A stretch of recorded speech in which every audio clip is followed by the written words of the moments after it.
Hello friends, मैं Somesh unique online गुरु channel में आपका स्वागत करता हूं। आज का जो हमारा टॉपिक है वो क्या है? कार्बन। इतना ध्यान से मत देखिए, बहुत ही इंपॉर्टेंट टॉपिक है और बोर्ड एग्जाम के लिए, हाई स्कूल के लिए बहुत ज़्यादा इंपॉर्टेंट। क्यों नहीं इंपॉर्टेंट रहेगा? क्योंकि पूरी हमारी ऑर्गेनिक केमिस्ट्री किस पे डिपेंड है? कार्बन पे। अगर हम बात करते हैं केमिस्ट्री कितनी ब्रांच में है, तो केमिस्ट्री की 2 ब्रांच है, एक इनऑर्गेनिक केमिस्ट्री और ऑर्गेनिक केमिस्ट्री। फिर हम बात करते हैं ऑर्गेनिक केमिस्ट्री क्या है, तो हम क्या डिफिनेशन देते हैं? हम देते हैं branch of chemistry which is totally based on the carbon and its compound is known as organic chemistry. तो जिस पर पूरी केमिस्ट्री डिपेंड हो, सोच लीजिए वो कितना इंपॉर्टेंट होगा। ये एज ए कैप्टन है, जैसे एक टीम में एक कैप्टन होता है, पीरियोडिक टेबल में कार्बन का वही रोल है। अभी आप लोग 10th में, अभी आप लोग उतना नहीं जानेंगे, जब आप आगे जाएंगे तो आप देखेंगे कैसे कार्बन की एक ब्रॉड केमिस्ट्री है। तो हमको यहाँ पे तो बहुत ज़्यादा ब्रॉड में नहीं पढ़ना है, हालांकि जो भी पढ़ना है, जो आपके सिलेबस में है, वो सभी टॉपिक हम आज आपको पढ़ाएंगे। तो किसी चीज़ को अगर हमको पढ़ना होता है तो हम क्या बोलते हैं आपसे? एक रेगुलर अरेंजमेंट में पढ़ेंगे। सबसे पहले जानेंगे कार्बन क्या है, फिर जानेंगे कि कार्बन की पहचान क्या है, रहता कहाँ है, क्या क्या करता है, कैरेक्टर क्या है, तभी तो हम पहचानेंगे कि हाँ ये कार्बन है। तो आइए देखते हैं कार्बन क्या है। कार्बन एक एलिमेंट है। कार्बन क्या है? कार्बन एक एलिमेंट है। Carbon is a element. अब बात करते हैं कार्बन का जो सिंबल होता है वो C होता है। What is the means of symbol? किसी चीज को देखते ही पहचान जाए, हम किसी को देखते हैं बोलते हैं वो जा रहे हैं, उनके नाम का जिक्र करते हैं। तो कार्बन का सिंबल क्या है? C है। हम बात करते हैं कार्बन का एटॉमिक नंबर। कार्बन का जो एटॉमिक नंबर होता है वो कितना होता है? 6 होता है। यानी कि कार्बन का एटॉमिक नंबर 6 होता है। दूसरी चीज, एटॉमिक नंबर के जस्ट बाद हमारे मन में ख्याल आया होगा कि एटॉमिक वेट कितना होता है। तो कार्बन का जो एटॉमिक वेट होता है वो कितना होता है? 12 होता है। एक बात और, इतना चीज तो हमने जान लिया, इनका नाम क्या है, इनका वेट क्या है, इनका स्टैंडर्ड क्या है। अब हमको क्या जानना है? ये रहते कहाँ पे हैं, इनकी पोजीशन क्या है। तो पोजीशन कैसे हमको पता चलेगी? पीरियोडिक टेबल जब आप पढ़ेंगे तो आप देखेंगे कार्बन का जो ग्रुप नंबर है वो क्या है? ग्रुप नंबर 14 में कार्बन पहला सदस्य है, रिप्रेजेंटेट करता है अपने ग्रुप को। जैसे हर फैमिली में एक मुखिया होता है, तो कार्बन अपनी फैमिली का क्या है? मुखिया है, रिप्रेजेंटेट कर रहा है। फिर हम बात करते हैं, ग्रुप नंबर हो गया 14। बात करते हैं पीरियड नंबर की, तो पीरियड नंबर 2। एक चीज़ और, इतना सब तो हमने बता दिया। आप सभी को पता है कि मॉडर्न पीरियोडिक टेबल 4 भागों में डिवाइड है, S block, P block, D block और एफ ब्लॉक। तो जो कार्बन हमारा है ये किस ब्लॉक का एलिमेंट है? पी ब्लॉक का एलिमेंट है। कार्बन किस ब्लॉक का है? पी ब्लॉक एलिमेंट्स है ना, पी ब्लॉक एलिमेंट्स है। दूसरी चीज, अब हमने ये तो पढ़ लिया कार्बन का एटॉमिक नंबर क्या है, कार्बन का सिंबल क्या है, कार्बन का एटॉमिक वेट क्या है, कार्बन का ग्रुप नंबर क्या है, कार्बन का पीरियड क्या है। हम देखेंगे क्या क्या स्पेशल फीचर हैं कार्बन में। स्पेशल फीचर बोले तो बैलेंसी हमारे मन में आती है, कैटेनेशन पावर आती है, एलोट्रॉपी आती है। तो 1 बाय 1 हम सभी का जिक्र करेंगे और आप शॉर्ट नोट बनाते चलिएगा, क्योंकि यही शॉर्ट नोट है जो आपको याद करने में काफ़ी आसानी देगी। और बोर्ड एग्जाम नज़दीक है तो इतना टाइम तो हमारे पास है नहीं कि एक बार पढ़ें, एक बार लिखें, फिर एक बार रिवाइज करें। साथ ही साथ हमको सब काम करने हैं, तो आप लोग करते रहिए। अब जो हमारा आगे का टॉपिक, जैसा कि मैंने बताया स्पेशल फीचर, हाँ जनरल कैरेक्टर में ही हम बात कर लेते हैं इसमें। अब हम बात करते हैं कि कार्बन की बैलेंसी कितनी होती है। तो देखिए, बैलेंसी टर्म तो अभी हम आपको बताए नहीं कि बैलेंसी का मतलब क्या होता है, वो तो हम आगे एक्सप्लेन करेंगे। लेकिन एक जनरल इंट्रोडक्शन जैसे आपको शॉर्ट नोट बनाने में हेल्प मिलेगी, तो हम देख लेते हैं जो कार्बन की बैलेंसी होती है वो कितनी होती है? 4 होती है। बैलेंसी कहाँ से निकलेगी? इसके लिए हमको बेसिक, सबसे ज़्यादा बेसिक चीज़ क्या है? इलेक्ट्रॉनिक कॉन्फ़िगरेशन जानना। इलेक्ट्रॉनिक कॉन्फ़िगरेशन जानना। अब इलेक्ट्रॉनिक कॉन्फ़िगरेशन हम बोर्स के अकॉर्डिंग भरते हैं, तो इसका जो एटॉमिक नंबर 6 है तो इसका इलेक्ट्रॉनिक कॉन्फ़िगरेशन होगा 2 और 4। यहाँ से हमको ये पता चला कि कार्बन के आउटर मोस्ट शेल में 4 इलेक्ट्रॉन है। अगर कार्बन के आउटर मोस्ट शेल में 4 इलेक्ट्रॉन है, एक बात आप सभी जानते हैं, केमिस्ट्री का रूल है कि जो भी एलिमेंट है उनकी क्या टेंडेंसी होती है? To complete their octet. वो अपना ऑक्टेट पूरा करने के लिए परेशान रहते हैं, इसीलिए वो बॉन्ड बनाते हैं। तो कार्बन के आउटर मोस्ट शेल में अगर 4 इलेक्ट्रॉन है तो कार्बन को या तो 4 इलेक्ट्रॉन दे दे तो ये स्टेबल हो जाएगा, और या तो ये 4 इलेक्ट्रॉन ले ले। क्योंकि हर एलिमेंट की टेंडेंसी होती है कि वो इनर्ट गैस बोले तो क्या हुआ? हीलियम, नियॉन, आर्गन, क्रिप्टॉन, जेनान, इनके इलेक्ट्रॉनिक कॉन्फ़िगरेशन पाके और खुद को स्टेबल बनाने की कोशिश करते हैं। तो ठीक कार्बन भी या तो ये 4 ले लेगा या तो ये 4 दे देगा। और बैलेंसी की डिफिनीशन भी यही होती है कि कोई भी एलिमेंट बॉन्ड फॉर्मेशन के लिए जितने इलेक्ट्रॉन या तो डोनेट करता हो और या तो एक्सेप्ट करता हो, वो इसकी क्या होती है? बैलेंसी। तो यहाँ पे कार्बन की बैलेंसी कितनी होगी? 4 होगी।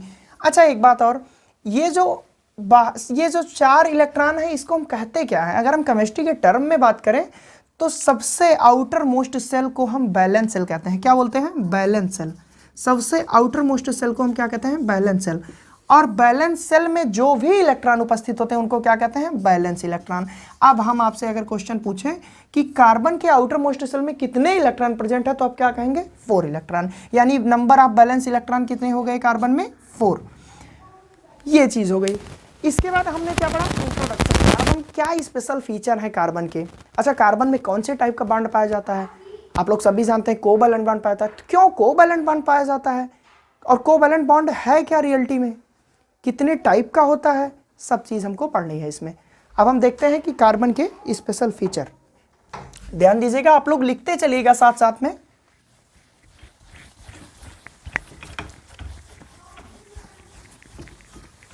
देखते हैं हम इसमें अभी।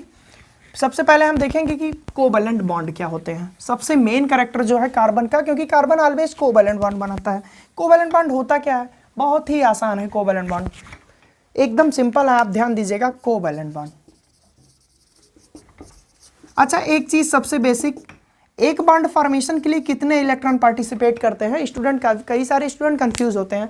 तो जब भी एक बॉन्ड बनेगा तो इसका मतलब 2 इलेक्ट्रॉन यूज होंगे। एक इलेक्ट्रॉन किसी एलिमेंट का, दूसरा इलेक्ट्रॉन अगले एलिमेंट का। तो एक बॉन्ड बराबर कितने इलेक्ट्रॉन हो गए? 2 इलेक्ट्रॉन। अब हम देखते हैं कि कोवैलेंट बॉन्ड क्या होता है। इसके नाम से ही क्लियर है, जहां पर इलेक्ट्रॉन की शेयरिंग हो। अगर हम शॉर्ट में कहें, a covalent bond is formed by the sharing of the electron. A bond which is formed by the sharing of electron is known as covalent bond. यानी कि एक ऐसा बॉन्ड, एक ऐसा केमिकल बॉन्ड जहां पे इलेक्ट्रॉनों की क्या हो? शेयरिंग हो। जहां पे इलेक्ट्रॉनों की शेयरिंग हो, शेयरिंग ऑफ इलेक्ट्रॉन। जहां पे इलेक्ट्रॉन शेयर करके एक बॉन्ड का फॉर्मेशन करे, उसको हम क्या कहेंगे? Covalent bond. अब हम बात करते हैं कि कोवैलेंट बॉन्ड कार्बन क्यों बनाता है। ये भी तो क्वेश्चन आएगा, सर ये आयनिक बॉन्ड क्यों नहीं बनाता? क्योंकि कार्बन की जो साइज होती है कम होती है, स्मॉल साइज के रीजन से। और दूसरी चीज, इसके आउटर मोस्ट शेल में 4 इलेक्ट्रॉन होते हैं।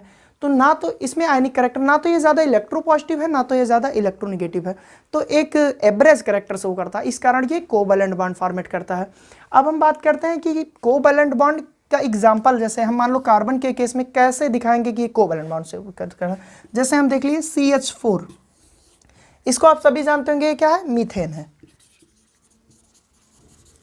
मीथेन है। अब कार्बन के आउटर मोस्ट शेल में अभी हमने देखा, कार्बन का जब हमने वो लिखा इलेक्ट्रॉनिक कॉन्फ़िगरेशन, तो हमने लिखा 2 और 4। आउटर मोस्ट शेल में 4 इलेक्ट्रॉन है। अब एक बात बताइए, 4 है तो इसको हम डॉट से दिखाएंगे, 1 2 3 4। हम 4 दिखा दिए। अब हम बात करते हैं कितने हाइड्रोजन है? 4 हाइड्रोजन है। तो एक हाइड्रोजन यहाँ लगाए, एक यहाँ लगाए, एक यहाँ लगाए, एक यहाँ, और इसका हम दिखा दिए इससे। अब देखिए, इनका 2-2 इलेक्ट्रॉन पूरा हो गया, और कार्बन का अपना पूरा ऑक्टेट पूरा हो गया। और मैंने अभी बताया कि every element had tendency to complete their octet. हर एलिमेंट अपनी स्टेबिलिटी को प्राप्त करने के लिए, इनर्ट गैस के इलेक्ट्रॉनिक कॉन्फ़िगरेशन को प्राप्त करने के लिए एक दूसरे से रिएक्ट करते हैं, और जब उनको अपना ऑक्टेट कंप्लीट हो जाता है तो स्टेबल फॉर्म में आ जाते हैं। केमिस्ट्री का एक रूल है, आप लोग हमेशा याद रखिएगा कि जो स्टेबिलिटी होती है, स्टेबिलिटी ऑलवेज इनवर्सली प्रोपोर्शनल होती है रिएक्टिविटी के। इसका मतलब ये हुआ कि अगर कोई एलिमेंट मोर स्टेबल है तो उसकी रिएक्टिविटी डिक्रीज हो जाती है, और कोई एलिमेंट रिएक्टिव तभी होगा जब वो अनस्टेबल होगा। तो कार्बन ने अपना ऑक्टेट कंप्लीट कर लिया और ये स्टेबल फॉर्म में आ गया। अब हम बात करते हैं कोवैलेंट बॉन्ड कितने टाइप का होता है, कोवैलेंट बॉन्ड के नेचर क्या होते हैं। तो हम सबसे पहले बात करेंगे on the basis of number of bond. Covalent bond are 3 type. अगर हम बात करते हैं नंबर ऑफ बॉन्ड के बेस पे, तो कोवैलेंट बॉन्ड हमारा 3 प्रकार का होता है। अब हम देख लेते हैं कि कैसे। आपको पता होगा कि single covalent bond, double covalent bond और triple covalent bond.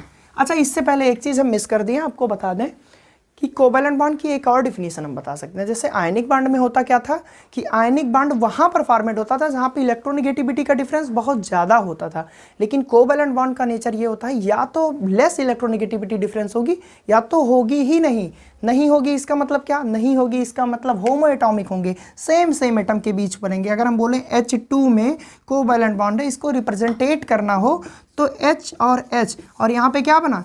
Covalent bond. तो यहाँ से हमको क्या पता चला कि कोवैलेंट बॉन्ड वहाँ फॉर्मेट होता है जहाँ पे इलेक्ट्रोनेगेटिविटी का डिफरेंस या तो हो ही ना, और अगर हो तो बहुत ही लेस हो। तो यहाँ पे तो है ही नहीं लेस, है ही नहीं, अंतर ही नहीं है। अब हम बात करते हैं एक ऐसा कंपाउंड जहाँ पे इलेक्ट्रोनेगेटिविटी का डिफरेंस थोड़ा सा हो, जैसे अभी मैंने आपको CH4 का एग्जांपल दिया था। तो कार्बन जो है हाइड्रोजन के कंपेरिजन में थोड़ा ज़्यादा इलेक्ट्रोनेगेटिव है, लेकिन ज़्यादा डिफरेंस नहीं। अगर ज़्यादा होता तो क्या बनाता, ionic bond.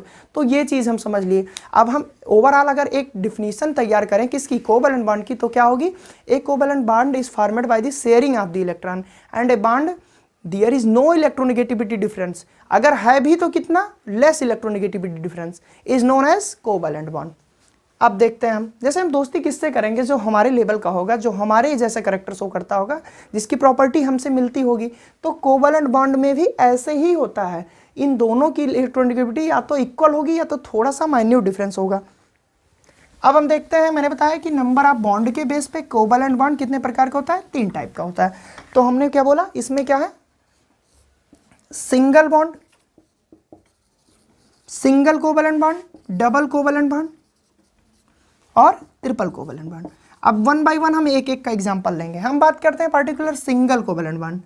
Single covalent bond, single covalent bond में हम देखेंगे सबसे इजी एग्जांपल क्या है, H2, क्योंकि इसमें एक हाइड्रोजन एक बॉन्ड के द्वारा दूसरे हाइड्रोजन से जुड़ा होता है। हम बात करते हैं ऐसे में तो इलेक्ट्रोनेगेटिविटी दोनों की इक्वल है, कोई डिफरेंस नहीं है, तो यहाँ पर कोवैलेंट बॉन्ड बनेगा ही बनेगा। फिर हम बात करते हैं double covalent bond. Double covalent bond कहाँ पे, आप लोग सब जानते हैं, ऑक्सीजन मॉलिक्यूल। O2 में आप देखेंगे हमेशा डबल बॉन्ड पाया जाता है। इट मीन्स यहाँ पे कितने बॉन्ड बने, 2 बने, और दोनों किसके किसके बीच, सेम एटम के बीच। यहाँ पर भी कोवैलेंट कैरेक्टर दिख रहा है। तीसरी बात करते हैं हम ट्रिपल बॉन्ड की। तो N2 एक बहुत ही अच्छा एग्जांपल है, क्योंकि एक नाइट्रोजन दूसरे नाइट्रोजन से ट्रिपल बॉन्ड से जुड़ा होता है। तो ये जितने भी एग्जांपल हैं सब हमारे कोवैलेंट बॉन्ड के एग्जांपल हैं। हम लोग क्या करते हैं, केवल कोवैलेंट की डिफिनीशन लिख देंगे, 1-2 एग्जांपल देंगे, लेकिन आप कोई चीज़ ब्रीफ मतलब एक्सप्लेन करिए तो एकदम अच्छे से करिए। तो ये सब हम लोगों को एग्जाम्पल दे देने हैं। अब हम बात करते हैं on the basis of electronegativity, polarity है कि नहीं है, इस बेस पे कोवैलेंट बॉन्ड को कितने पार्ट में डिवाइड किया गया है। तो 2 पार्ट में डिवाइड किया गया है, हम आगे बता रहे हैं आपको कैसे, इसको नोट कर लीजिएगा।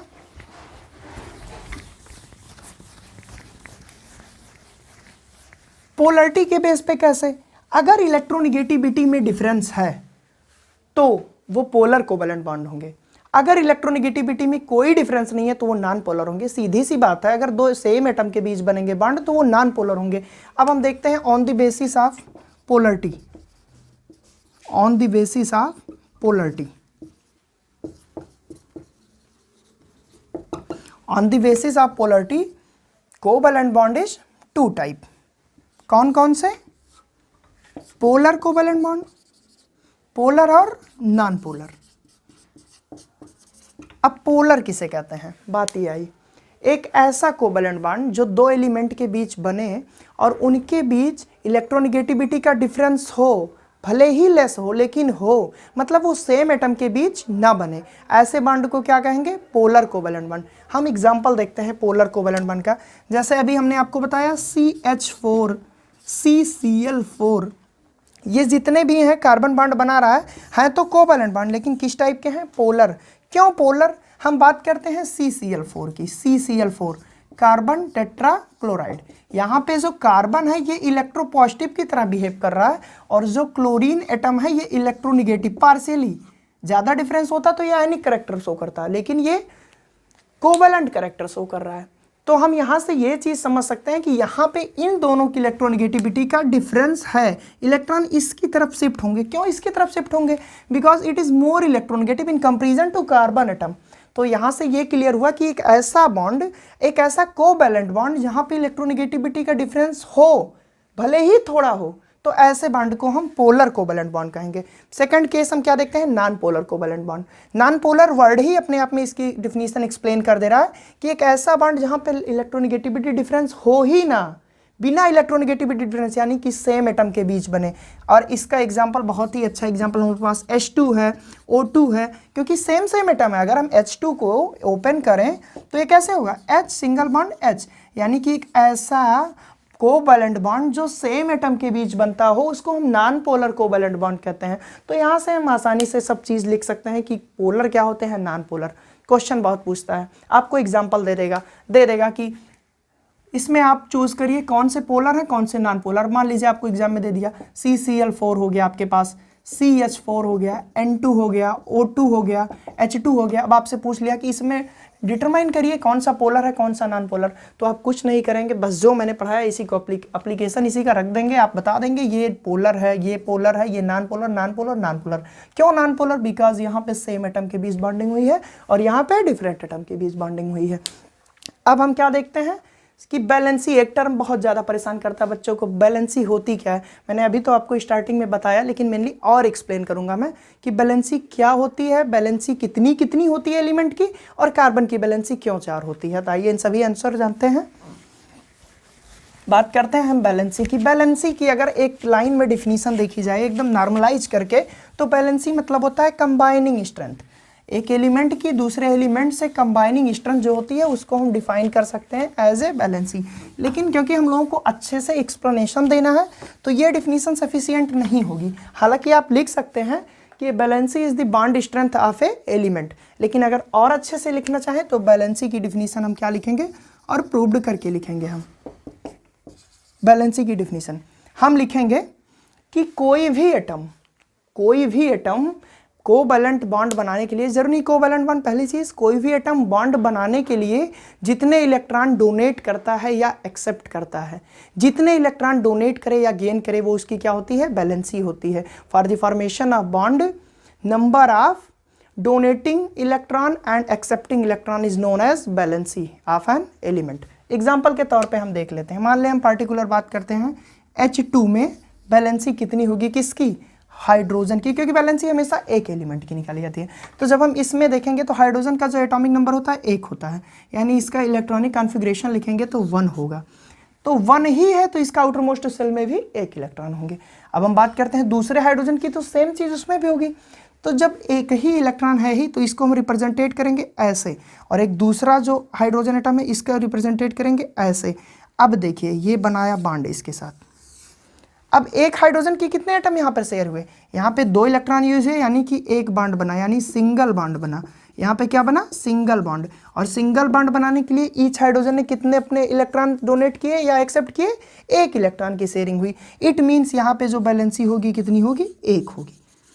नॉर्मली आप लोग अंदाजा लगाते हैं कि नंबर ऑफ बॉन्ड को हम बैलेंसी बता देंगे। हाँ, मान सकते हैं, बता सकते हैं, लेकिन कुछ ऐसे भी केस हैं जहाँ पे आपको बैलेंसी डिटरमाइन करने के लिए इलेक्ट्रॉनिक कॉन्फ़िगरेशन लिखना पड़ेगा और देखना पड़ेगा कि ऑक्टेट कंप्लीट करने के लिए कितने इलेक्ट्रॉन कमी है या कितने इलेक्ट्रॉन की अधिकता है, निकाल दें।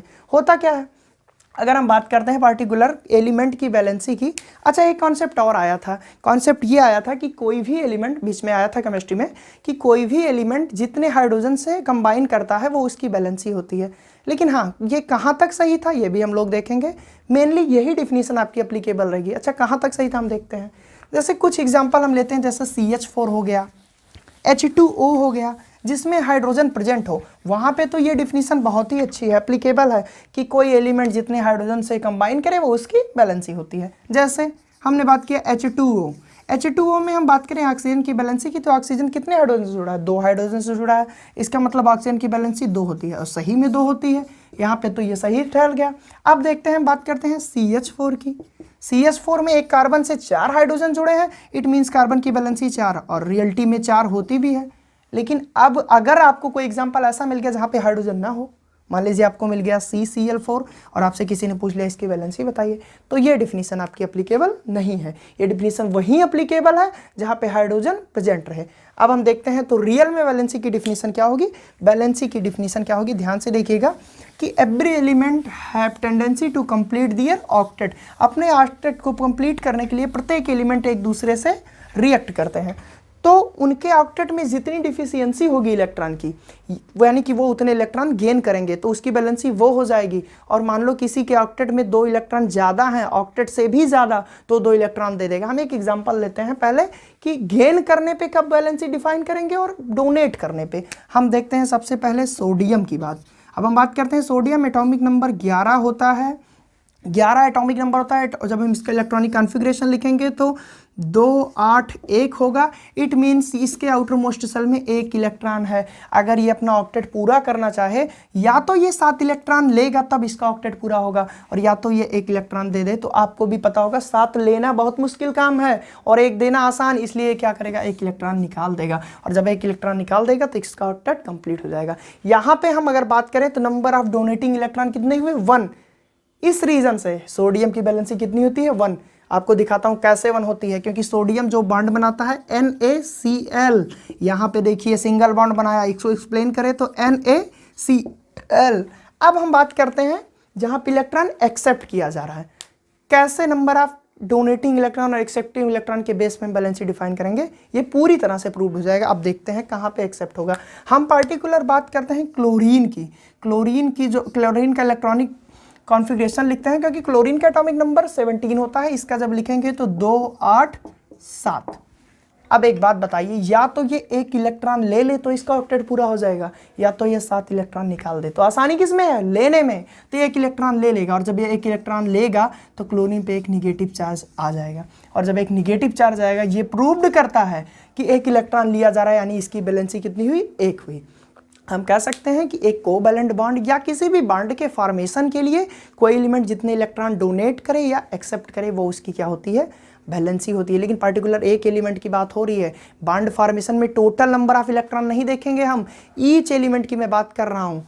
अब हम देखते हैं कार्बन के रेफरेंस में क्यों कार्बन की बैलेंसी 4 होती है। क्यों 4 होती है, हम दोनों तरीके से देखेंगे। बैलेंसी ऑफ कार्बन आप लिखते चलिएगा साथ साथ, हम देखते हैं बैलेंसी ऑफ कार्बन।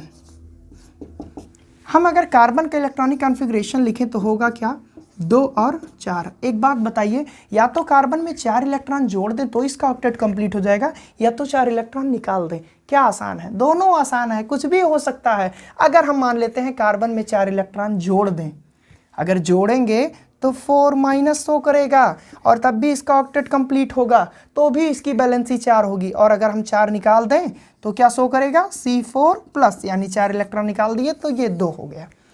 कितना आसान, आप देखिए कहाँ पे देगा कहाँ पे निकालेगा। हम देखते हैं ये भी एग्जाम्पल। हम बात करते हैं CCl4 की, कार्बन टेट्राक्लोराइड की। तो chlorine most electronegative in the comparison of carbon. तो अगर ये इलेक्ट्रोनेगेटिव है तो यहाँ पे कार्बन की इलेक्ट्रॉन क्लोरीन अपनी तरफ खींचेगा और कार्बन पॉजिटिव शो करेगा। लेकिन अगर हम बात करते हैं CH4 की, तो हाइड्रोजन ज़्यादा इलेक्ट्रोपॉजिटिव है इन कंपैरिजन ऑफ कार्बन, तो यहाँ पर कार्बन इलेक्ट्रॉनों को खींचेगा तो कार्बन पे नेगेटिव चार्ज आएगा, तो ये वाला शो करेगा। कुल मिला के हमको ये जानना है कि कार्बन बॉन्ड बनाने के लिए अपने आउटर मोस्ट के 4 इलेक्ट्रॉन या तो दे देंगे और या तो अगले के 4 इलेक्ट्रॉन ले लेंगे और अपने ऑक्टेट को कंप्लीट करेंगे। और ऑक्टेट कंप्लीट करना मतलब समझ लो पूरी बात बन जाती है। क्योंकि अच्छा एक मिनट, ये ऑक्टेट का कॉन्सेप्ट क्या है ये तो आपको पता ही होगा, ये भी पता है। कोवैलेंट का कॉन्सेप्ट भी है कि हर एलिमेंट की टेंडेंसी होती है वो नोबेल गैस के इलेक्ट्रॉनिक कॉन्फ़िगरेशन पा ले और अपने आप को अस्थाई बना ले। हम लोग क्यों परेशान हैं, अस्थायित्व के लिए ना, स्टेबिलिटी के लिए ना, सेम टेंडेंसी एलिमेंट में पाई जाती है, वो भी इसीलिए। अब हम देखते हैं कि केटेनेशन पावर एक करैक्टर होता है कार्बन का, केटेनेशन पावर। हम देखते हैं केटेनेशन पावर क्या होती है। केटेनेशन पावर होती है एक दूसरे कार्बन एटम से जुड़ने की कैपेसिटी, कंबाइनिंग कैपेसिटी हम कह सकते हैं। होता क्या है ना, कंबाइनिंग कैपेसिटी हम बोल सकते हैं।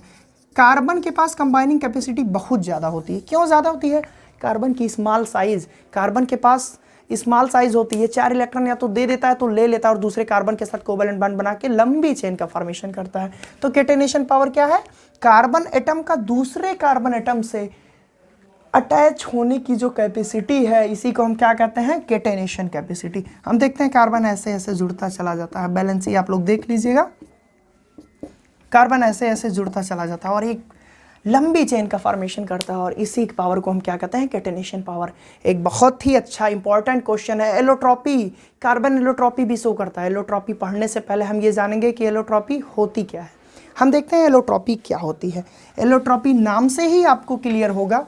एलोट्रॉपी एक टर्म है जिसका मतलब होता है कि एक एलिमेंट का एक से अधिक फॉर्म में पाया जाना, वहाँ पे उसकी फिजिकल और केमिकल प्रॉपर्टी डिफरेंट हो, तो ऐसे कैरेक्टर को क्या कहेंगे, एलोट्रॉपी। जैसे कुछ लोग होते हैं ना, यहाँ पे कुछ और रोल है उनका, वहाँ पे कुछ और हर जगह अलग अलग तरीके के फीचर शो करते हैं, तो ऐसे प्रॉपर्टी को हम क्या कहते हैं, एलोट्रॉपी। तो कार्बन भी एक से अधिक फॉर्म में पाया जाता है। When an element is found more than 2 or other form and its physical and the chemical property are different to each other, then this property is known as allotropy। Carbon भी allotropy show करता है। हम देखते हैं कैसे, कौन कौन से एलोट्रॉप्स हैं कार्बन के। तो हम देखते हैं कार्बन के कौन कौन से एलोट्रॉप्स हैं। देखिए, आप लोग नॉर्मली पढ़े होंगे कि डायमंड्स है, ग्रेफाइट है, लेकिन हम लोग ऐसे नहीं पढ़ेंगे, हम लोग एक सीक्वेंस में पढ़ेंगे। अगर हम बात करें एलोट्रॉपस की, तो एलोट्रॉपी इसके 2 फॉर्म में पाए जाते हैं, एक होता है एमॉर्फस फॉर्म, एक होता है क्रिस्टलाइन फॉर्म। हम पूरा आपको डिटेल देंगे, आप ध्यान दीजिएगा। कितने फॉर्म में है, 2 फॉर्म में, एक होता है एमॉर्फस, एक होता है क्रिस्टलाइन। हम बात करते हैं एमॉर्फस की, एमॉर्फस एलोट्रॉप्स, एमॉर्फस एलोट्रॉप्स। यहाँ पे बात करेंगे क्या, crystalline allotropes, crystalline allotropes. Amorphous मतलब क्या होता है, आपने सॉलिड के 2 टाइप पढ़े होंगे, तो उसमें पढ़े रहे होंगे आपने। एमॉर्फस मतलब होता है झूठा, स्यूडो मतलब जो पूरी तरह से, जिसमें रेगुलर अरेंजमेंट ना हो, इरेगुलर अरेंजमेंट हो, डिफिनिट ना हो। हम बात करते हैं एमॉर्फस सॉलिड की, तो हम कहते हैं कांच एमॉर्फस सॉलिड है ना। और अगर हम बात करें क्रिस्टलाइन मतलब ट्रू सॉलिड, इसमें जो एटम का अरेंजमेंट हो वो क्या हो, एक रेगुलर वे में हो, एक डिफिनिट तरीके से हो, तो एमॉर्फस एलोट्रॉप्स। अब हम बात करते हैं क्रिस्टलाइन एलोट्रॉप्स के एग्जांपल और एमॉर्फस एलोट्रॉप्स के। तो एमॉर्फस एलोट्रॉप्स में हम देखेंगे क्या होगा, आपका हो जाएगा लैंप ब्लैक। आप सभी जानते हैं लैंप ब्लैक क्या है, एक एमॉर्फस। ये भी एलोट्रॉपी है किसका, कार्बन का। चारकोल आप सभी जानते होंगे, इससे परिचित होंगे, और भी कई सारे हैं। फिर हम बात करते हैं क्रिस्टलाइन। क्रिस्टलाइन एलोट्रॉप्स क्या होते हैं कार्बन के, आपने नाम सुना होगा, डायमंड, ग्रेफाइट, ये सब क्या होते हैं क्रिस्टलाइन। क्यों, ये सब ट्रू सॉलिड होते हैं, एकदम सॉलिड फॉर्म में पाए जाते हैं। और हाँ, बहुत ही एग्जाम्पल, बहुत ही इंपॉर्टेंट क्वेश्चन रिसेंटली डिस्कवर्ड हुआ है, आप लोग को बता दें। फ्लोरीन एक अनदर टाइप ऑफ एलोट्रॉप्स है कार्बन का, जो कि बहुत ही ज़्यादा इंपॉर्टेंट है। तो फ्लोरीन के बारे में भी हम पढ़ेंगे। एक स्पेशल टाइप का है, क्या है इसका नाम, फ्लोरीन। इसको नॉर्मली C60 या C70 से इंडिकेट करते हैं। इसका जो स्ट्रक्चर होता है बकीबाल की तरह होता है, फुटबॉल की तरह होता है। तो हम यहाँ पे हमने क्या देखा, एक नॉर्मल वे में देखा एलोट्रॉप्स ऑफ दी कार्बन। अगले लेक्चर में हम क्या देखेंगे, पूरा डिटेल्ड देखेंगे कि कार्बन कैसे एलोट्रॉपी शो करता है, क्या क्या कितने करेक्टर हैं, क्यों ये एलोट्रॉप्स क्रिस्टलाइन फॉर्म में है, क्यों एमॉर्फस फॉर्म में है। सभी क्वेश्चन का जवाब हमको मिल जाएगा। तो अगले लेक्चर के लिए आप लोग इंतजार करिएगा, जल्दी हम अगला लेक्चर अपना डालेंगे। धन्यवाद देखने के लिए। और हाँ, एक चीज़ और, जो भी अभी तक मैंने पढ़ा है इसमें कोई कन्फ्यूजन आप कमेंट बॉक्स में करिए। 100% मैं पूरी कोशिश करूँगा कि आपको हर क्वेश्चन का जवाब समझा दिया जाए। धन्यवाद।